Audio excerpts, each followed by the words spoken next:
नमस्कार साथियों, BPSC special programme में आप सभी का स्वागत है। ये उसी सीरीज का पार्ट 5 है। इससे पहले हम लोग 4th पार्ट कंप्लीट कर चुके हैं। तो साथियों, अगर आप हमारे चैनल पर नए व्यूअर हैं तो सबसे पहले चैनल को सब्सक्राइब कर लीजिए। इसके साथ ही बेल आइकन को भी प्रेस कर लीजिए, जिससे आपको हमारे आने वाले सभी वीडियो की नोटिफिकेशन मिल सके। चलिए अब हम लोग आज का सेशन शुरू करते हैं। आज के सेशन का पहला सवाल है, बिजली के फ्यूज तार की विशेषता क्या है? ए ऑप्शन, उच्च प्रतिरोध तथा निम्न गलनांक। बी, निम्न प्रतिरोध तथा उच्च गलनांक। सी, निम्न प्रतिरोध तथा निम्न गलनांक।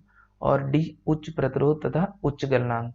और ई, इनमें से कोई नहीं या उपयुक्त में से एक से अधिक।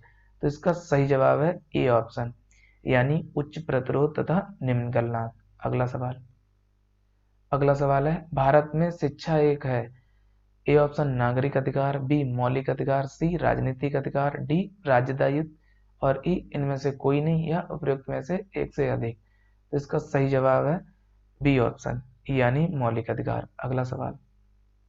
अगला सवाल है, सवाल नंबर 3, भारत का सबसे बड़ा स्टील संयंत्र कौन सा है?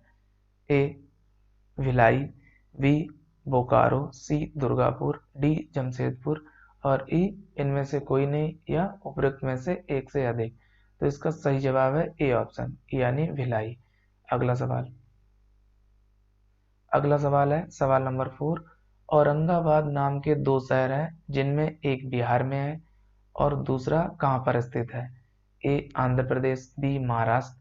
सी, हरियाणा। डी, मध्य प्रदेश। ई, इनमें से कोई नहीं या उपयुक्त में से एक से अधिक। तो इसका सही जवाब है बी ऑप्शन, यानी महाराष्ट्र। अगला सवाल है सवाल नंबर 5, महात्मा गांधी जी की मृत्यु कब हुई थी? ए, अगस्त 1948 में। बी, अक्टूबर 1948 में। सी, जनवरी 1948 में। डी, मई 1948 में। और ई, इनमें से कोई नहीं या उपयुक्त में से एक से अधिक।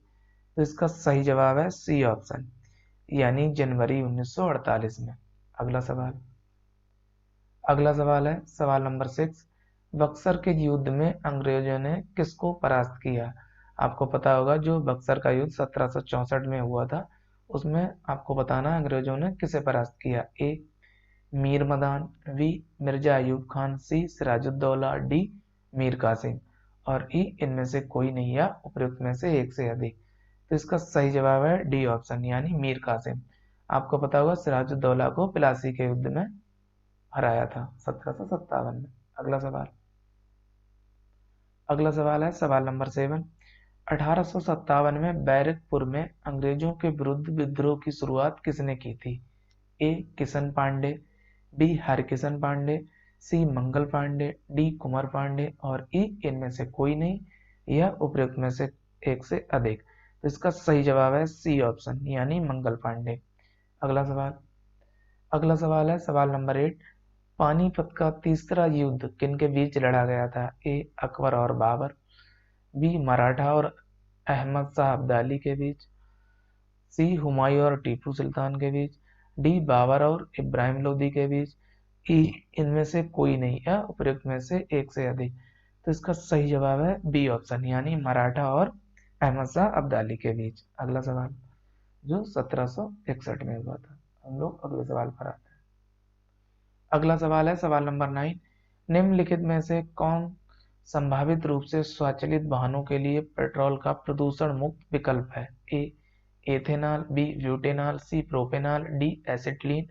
और ई, इनमें से कोई नहीं या उपयुक्त में से एक से अधिक। तो इसका सही जवाब है ए ऑप्शन, यानी एथेनॉल C2H5OH। और मेथेनॉल आपको पता होगा CH3OH। अगला सवाल अगला सवाल है सवाल नंबर 10, निम्नलिखित में से कौन सी गैस अम्लीय वर्षा का कारण है? ए, CO2 यानी कार्बन डाइऑक्साइड। बी, CO यानी कार्बन मोनोऑक्साइड। और सी, SO2 सल्फर डाइऑक्साइड। और डी, CH4 यानी मीथेन। और ई, इनमें से कोई नहीं या उपयुक्त में से एक से अधिक। तो इसका सही जवाब है सी ऑप्शन, यानी सल्फर डाइऑक्साइड। अगला सवाल अगला सवाल है, माउंट एवरेस्ट की चोटी पर पहुंचने वाली पहली भारतीय महिला का नाम क्या है? A, Bachendri Pal. B, Usha Mathew. C Sheetalam Gautam और डी रीता फारिया, ई इनमें से कोई नहीं या उपयुक्त में से एक से अधिक। तो इसका सही जवाब है ए ऑप्शन, यानी बछेंद्री पाल। अगला सवाल है सवाल नंबर 12। राष्ट्रीय प्रतीक चिन्ह के रूप में अंकित वाक्य सत्यमेव जयते किस संदर्भ ग्रंथ से लिया गया है? ए मुंडकोपनिषद, बी जातक, सी पुराण, डी भारत, ई इनमें से कोई नहीं या उपयुक्त में से एक से अधिक। तो इसका सही जवाब है ए ऑप्शन, यानी मुंडकोपनिषद। ये आपको ध्यान रखना है। अगला सवाल है सवाल नंबर 13। परमाणु के नाभिक में होते हैं ए प्रोटॉन और न्यूट्रॉन, बी न्यूट्रॉन और इलेक्ट्रॉन, सी इलेक्ट्रॉन एवं प्रोटॉन, डी प्रोटॉन इलेक्ट्रॉन और न्यूट्रॉन, ई इनमें से कोई नहीं है प्रयुक्त में से एक से अधिक। तो इसका सही जवाब है ए ऑप्शन, यानी प्रोटॉन और न्यूट्रॉन। आपको पता होगा इलेक्ट्रॉन नाभिक के बाहर चक्कर लगाते हैं। अगला सवाल है सवाल नंबर 14। निम्न में से कौन सी एक सदिश राशि नहीं है? ए स्थितिज ऊर्जा, बी त्वरण, सी बल, डी रेखीय संवेग और ई इनमें से कोई नहीं है उपयुक्त में से एक से अधिक। तो इसका सही जवाब है ए ऑप्शन, यानी स्थितिज ऊर्जा। अगला सवाल है सवाल नंबर 15। निम्नलिखित में से किस वैज्ञानिक ने सबसे पहले परमाणु के नाभिक में मौजूद प्रोटॉन नामक मूल कण की खोज की? ए जेम्स चैडविक, आपको पता होगा इन्होंने न्यूट्रॉन की खोज की, बी सत्येंद्रनाथ बोस, सी गोल्डस्टीन, डी रदरफोर्ड, ई इनमें से कोई नहीं है उपयुक्त में से एक से अधिक। तो इसका सही जवाब है डी ऑप्शन, यानी रदरफोर्ड। ये तो आपको पता, अभी बताया मैंने, न्यूट्रॉन की खोज की। सत्येंद्रनाथ इन्होंने बोस जो पार्टिकल्स हैं उनकी खोज की, या बोस आइंस्टीन कंसेंट है जो पदार्थ की पांचवी अवस्था, इन्होंने आइंस्टीन के साथ मिलकर उसकी खोज की। सी गोल्डस्टीन ने, आपको पता होगा, इन्होंने धनात्मक किरणों की खोज की, यानी एक्सरेज की। अगला सवाल, पटना कलम शैली का शुभारंभ कब से माना जाता है? ए 1707, बी 1750, सी 1760, डी 1790, ई इनमें से कोई नहीं है उपयुक्त में से एक से अधिक। तो इसका सही जवाब है सी ऑप्शन, यानी 1760 से। अगला सवाल है पटना कलम किससे संबंधित है? ए चित्रकला से, बी पत्रकारिता से, सी संगीत से, डी शिक्षा से, ई इनमें से कोई नहीं है उपयुक्त में से एक से अधिक।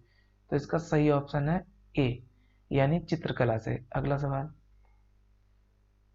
बिहार के किस विद्वान को मैथिली कोकिल कहा जाता है? ए वाचस्पति मिश्र, बी गोविंद झा, सी विद्यापति, डी मंडन मिश्र, ई इनमें से कोई नहीं है उपयुक्त में से एक से अधिक।